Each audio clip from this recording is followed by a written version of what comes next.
Assalamualaikum warahmatullahi wabarakatuh. Waalaikumsalam warahmatullahi wabarakatuh. Halo teman-teman, selamat datang dan kembali lagi di channel yang paling keren ini bersama Bung FD di channel yang berbasiskan keilmu hukum. Pada kesempatan kali ini kita akan membahas tentang isu-isu yang sedang trending hari ini, yaitu jangan keliru memahami pemakzulan presiden dalam sistem ketatanegaraan di tengah pandemi. Nah, pembahasan ini bermaksud memberikan wawasan dalam meluruskan pemahaman terkait pemakzulan sehingga tiada maksud lain di luar konteks keilmuan hukum di negara Indonesia. Mungkin langsung saja, bagaimana pandangan Bung FD mengenai terkait pembahasan ini? Oke, baik. Terima kasih. Assalamualaikum warahmatullahi wabarakatuh. Waalaikumsalam warahmatullahi wabarakatuh. Halo teman-teman, kembali lagi di channel yang paling keren ini, channel Bung FD. Lagi-lagi saya ditemenin sama Adinda Tasya nih. Pada kesempatan kali ini kita akan membahas jangan keliru memahami pemakzulan presiden dalam sistem ketatanegaraan di tengah pandemi COVID-19. Nah, dalam pembahasan kali ini kami hanya ingin berpendapat, berbagi pandangan kepada khalayak umum mengenai dan apa sih pemakzulan itu, pemakzulan presiden itu seperti apa. Intinya kita akan membahas dan mencoba untuk meluruskan berbagai, ya banyaklah masyarakat umum yang menyatakan gara-gara kebijakan salah, turunkan saja presiden. Itu sebenarnya tidak baik.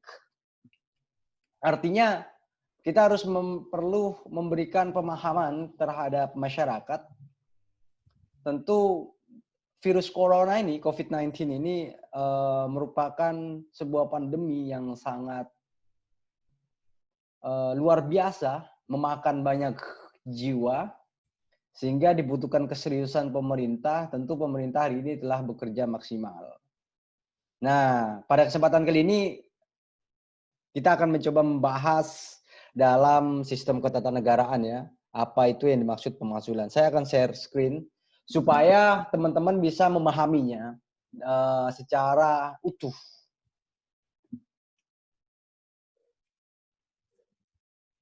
Saya akan share screen. Sebelumnya Dinda kelihatan nggak? Ya, kelihatan.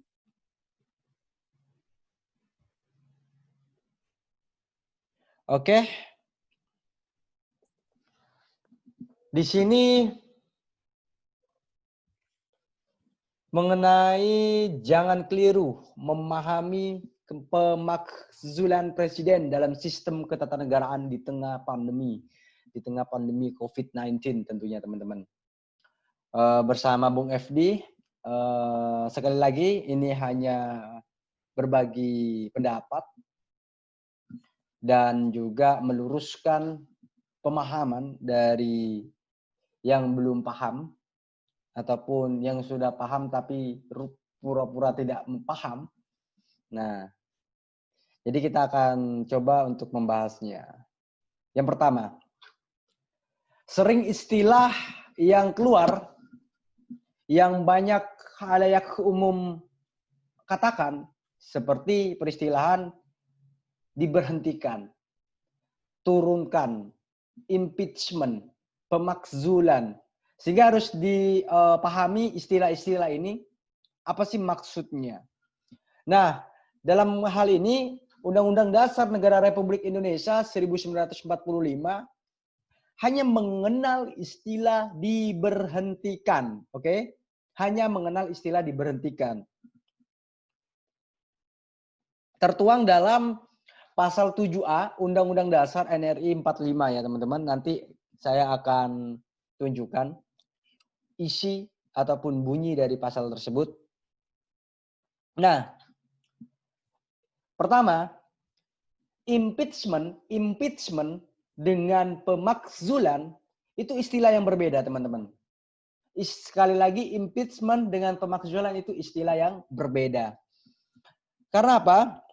Di sini kita mulai dari impeachment. Impeachment itu berasal dari kata to impeach. To impeach bersinonim accusation artinya pendakwaan, tuduhan, atau panggilan untuk bertanggung jawab. Jadi to impeach itu adalah bertanggung jawab, untuk bertanggung jawab. Jadi sekali lagi impeachment itu tuduhan atau dakwaan atau panggilan untuk bertanggung jawab. Nah, hukuman daripada impeachment itu hukumannya adalah removal from office. Artinya pemberhentian dari jabatan. Pemberhentian dari jabatan. Nah, yang selanjutnya saya mengutip para pendapat pakar hukum mengenai impeachment. Pertama, Jimli Asidiki. Prof. Jimli Asidiki menyebutkan impeachment adalah tuduhan atau dakwaan. Impeachment menitik beratkan pada proses. Sebagai suatu dakwaan tidak mesti berakhir dengan berhentinya presiden atau pejabat tinggi negara lain dari jabatannya. Artinya Prof. Jimli ini impeachment itu proses dan tidak selalu ketika diimpeach seorang presiden itu identik dengan diberhentikan ataupun diturunkan dari jabatannya. Artinya belum tentu ataupun belum mesti, bisa jadi diberhentikan dari jabatannya ataupun malah tidak berhenti. Tergantung bagaimana proses perjalanan dalam proses peradilannya nanti. Nah, tentu ada proses peradilannya nanti. Yang selanjutnya, saya juga senada dengan pendapatnya Hamdan Zulfa. Impeachment adalah suatu proses dakwaan yang diajukan oleh legislatif terhadap pejabat sipil atau dalam beberapa kasus terhadap warga sipil. Jadi sekali lagi bisa kita ambil kesimpulan, impeachment adalah proses untuk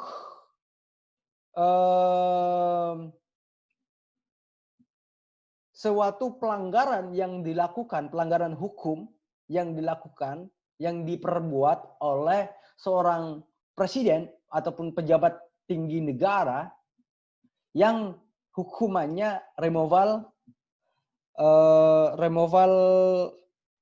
from office, pemberhentian dari jabatan. Tapi tidak selalu ya, tidak mesti impeachment berujung dengan yang dinamakan pemberhentian, diberhentikan.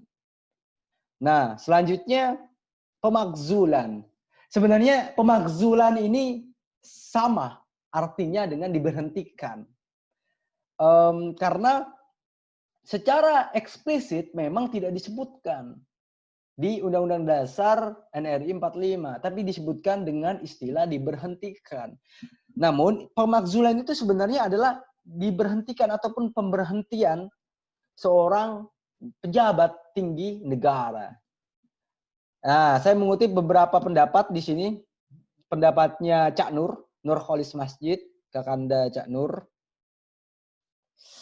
Dalam nomenklatur hukum Islam oleh Cak Nur di Istana Negara pada Mei 1998, yang pada saat itu sedang bersama beberapa tokoh dan ulama, dalam bahasa santrinya itu disampaikan oleh Cak Nur kepada presiden pada masa itu, Bapak Soeharto. Pak Harto diminta tanazul dari jabatan presiden. Artinya tanazul itu berhenti dari jabatan presiden.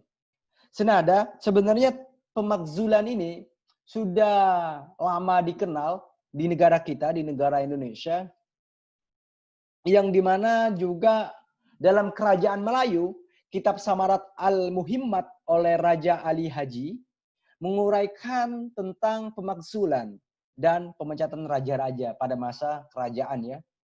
Salah satu kutipannya adalah falaisa yuzilu an yazula wasfuhu. Artinya tiada boleh diturunkan raja itu daripada kerajaannya jika hilang sifat adilnya sekalipun. Raja hanya dapat dimakzulkan apabila ia kufur atau berpaling dari agama Islam. Raja hanya dapat dimakzulkan, artinya dimakzulkan, diberhentikan. Sebenarnya pemakzulan adalah kata lain daripada diberhentikan. Tapi Undang-Undang Dasar menggunakan istilah diberhentikan. Jadi kesimpulannya teman-teman, kesimpulannya dari impeachment dengan pemakzulan itu berbeda. Dua hal yang berbeda.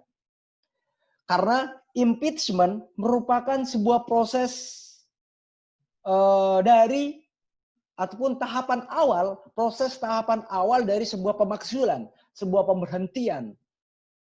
Jadi impeachment itu proses tahap awal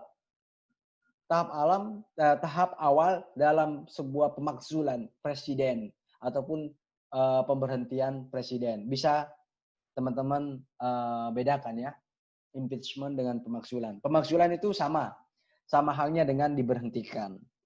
Nah, selanjutnya pemakzulan.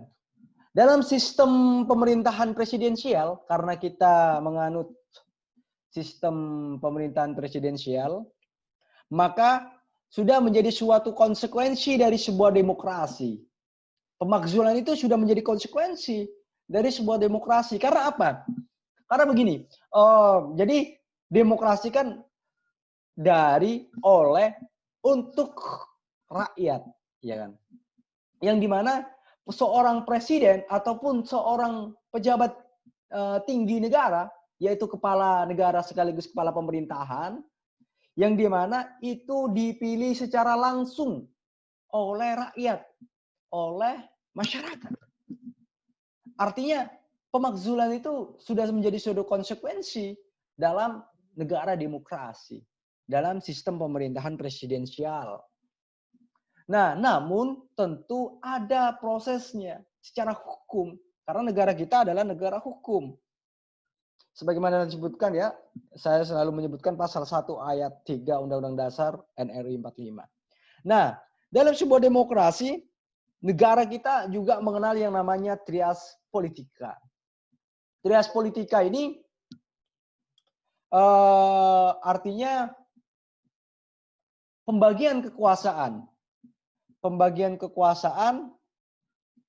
yang dimana sering disebut dengan istilah distribution of powers.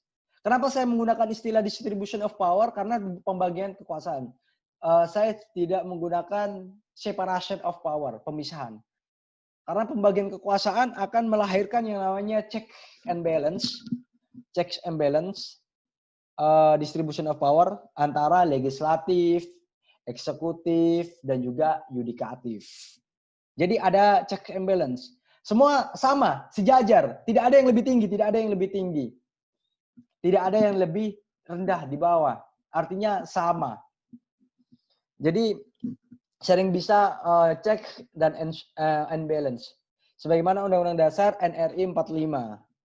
Nah, ini dasar konstitusional pemakzulan dalam sistem ketatanegaraan Republik Indonesia.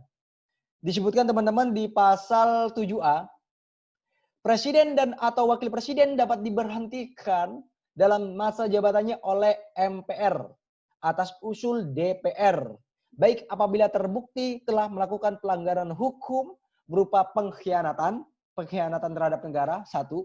2. Korupsi. 3. Penyuapan. 4. Tindak pidana berat lainnya atau perbuatan tercela maupun apabila terbukti tidak lagi memenuhi syarat-syarat sebagai presiden dan atau wakil presiden. Itu secara hukum konstitusional disebutkan presiden dapat diberhentikan, dapat dimakzulkan dengan yang tadi terbukti telah melakukan pelanggaran hukum yang disebutkan di pasal 7A. Nah, prosesnya ada di pasal 7B nih. Usul pemberhentian presiden dan wakil presiden dapat diajukan oleh DPR kepada MPR hanya dengan terlebih dahulu mengajukan permintaan kepada MK, Mahkamah Konstitusi, untuk memeriksa, mengadili, dan memutus DPR bahwa presiden dan atau wakil presiden telah melakukan pelanggaran hukum berupa pengkhianatan terhadap negara, korupsi, penyuapan, tindak pidana berat lainnya, atau perbuatan tercela. Dan atau pendapat bahwa presiden dan atau wakil presiden tidak lagi memenuhi syarat-syarat sebagai presiden dan atau wakil presiden. Tentu, jadi prosesnya itu harus ke MK dulu. DPR meminta kepada MK untuk memeriksa, mengadili, dan memutus pendapat daripada DPR. Nah, nanti bisa teman-teman lihat di pasal 7B ini prosesnya. Kemudian di ayat 2, pendapat DPR bahwa presiden dan atau wakil presiden telah melakukan pelanggaran hukum tersebut ataupun telah tidak lagi memenuhi syarat sebagai presiden dan atau wakil presiden adalah dalam rangka pelaksanaan fungsi pengawasan. Jadi fungsi pengawasan yang saya katakan tadi, trias politika, distribution of power, pembagian kekuasaan itu untuk melahirkan yang namanya check and balance. Artinya saling mengontrol, saling mengawasi, dan saling seimbang, sehingga seimbang sama rata. Jadi teman-teman, prosesnya ada pada pasal 7B. Nanti bisa teman-teman cek di Undang-Undang Dasar Negara Republik Indonesia tahun 1945. Oke? Nah, di pasal 7C, Presiden tidak dapat membekukan dan atau membubarkan DPR. Artinya, nggak ada yang lebih tinggi, nggak ada yang lebih berada di bawah, intinya sama rata, balance, seimbang. Nah, sehingga ini adalah dasar konstitusional mengenai pemberhentian presiden atau yang sering disebut pemakzulan. Bukan impeachment, karena impeachment adalah proses dari ataupun dalam sebuah pemakzulan itu sendiri. Nah, selanjutnya, kita masuk pada intinya, yang hari ini, kondisi pandemi COVID-19, wabah corona ini, yang begitu banyak menyebar luas, yang dimana juga telah banyak keluar yang namanya kebijakan publik. Kebijakan publik kemarin juga sempat saya juga sebutkan di video sebelumnya. Kebijakan publik itu ada dua bentuk.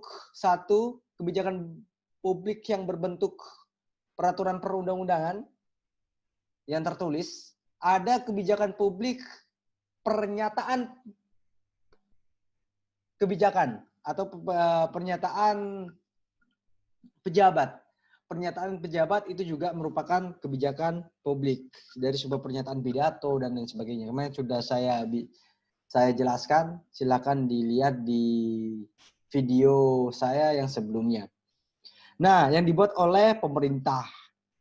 Lantas, ketika pemerintah hari ini telah banyak mengeluarkan kebijakan mengenai penanganan ataupun percepatan penanganan virus corona. Banyak beberapa kebijakan-kebijakan yang dikeluarkan oleh pemerintah yang dimana ketika kebijakan ini salah, tidak serta-merta presiden dapat diberhentikan ataupun diturunkan. Sehingga ada beberapa prosedur tadi yang saya sebutkan di pasal 7A, 7B. Di pasal 7A Undang-Undang Dasar NRI 45, jadi harus terbukti melakukan pelanggaran hukum. Terbukti melakukan pelanggaran hukum. Sebagaimana ada penyuapan, korupsi, terus tidak memenuhi syarat untuk menjadi presiden dan wakil presiden lagi, bisa dicek di sebelumnya tadi. Nah, jadi itu teman-teman, kebijakan salah belum tentu langsung presiden diturunkan. Artinya bisa ataupun dapat di impeachment terlebih dahulu. Impeachment adalah dakwaan ataupun tuduhan yang tuduhannya itu adalah terbukti telah melakukan pelanggaran hukum. Yang sebagaimana bisa disebutkan, impeachment itu adalah untuk meminta pertanggungjawaban. Sebagai seorang pejabat yang memiliki kewenangan, yang memiliki wewenang, maka tentu harus bertanggung jawab. Sebagaimana asas hukum administrasi negara. No authority without responsibility. Tidak ada kewenangan tanpa pertanggungjawaban. Tentu setiap kewenangan yang dijalankan ataupun yang diberikan, yang dilakukan oleh pemerintah harus mampu ataupun dapat dan berani mempertanggungjawabkannya. Sehingga dalam sebuah proses impeachment pula tidak mesti ataupun tidak melulu langsung dapat diberhentikan seorang presiden tersebut. Sehingga harus ada beberapa proses tahapan-tahapan yang harus dilakukan secara konstitusional. Mungkin itu teman-teman, tentu ini hanya sebagai sebuah pendapat yang dimana kondisi yang makin parah, kondisi pandemi yang makin parah, yang kemudian banyak tuduhan-tuduhan, yang dimana banyak hoax di media sosial, sehingga juga kita harus mampu memfilter segala bentuk informasi-informasi yang masuk. Dan juga jangan mudah untuk terprovokasi. Sehingga kita menjadi seseorang warga negara tentu juga peduli terhadap negaranya. Karena negara kita dan juga kita semua masih dalam duka cita dengan adanya wabah virus corona ini, COVID-19 ini. Mungkin itu, semoga dapat bermanfaat dan juga dapat memberikan pemahaman walaupun sedikit. Kurang lebihnya mohon maaf. Dan jika ada komentar, kritik, saran, atau cacian ya nggak apa-apa. Silakan isi di kolom komentar ini. Saya kembalikan ke Adi Natasha. Wabillahi taufiq walhidayah. Wassalamualaikum warahmatullahi wabarakatuh.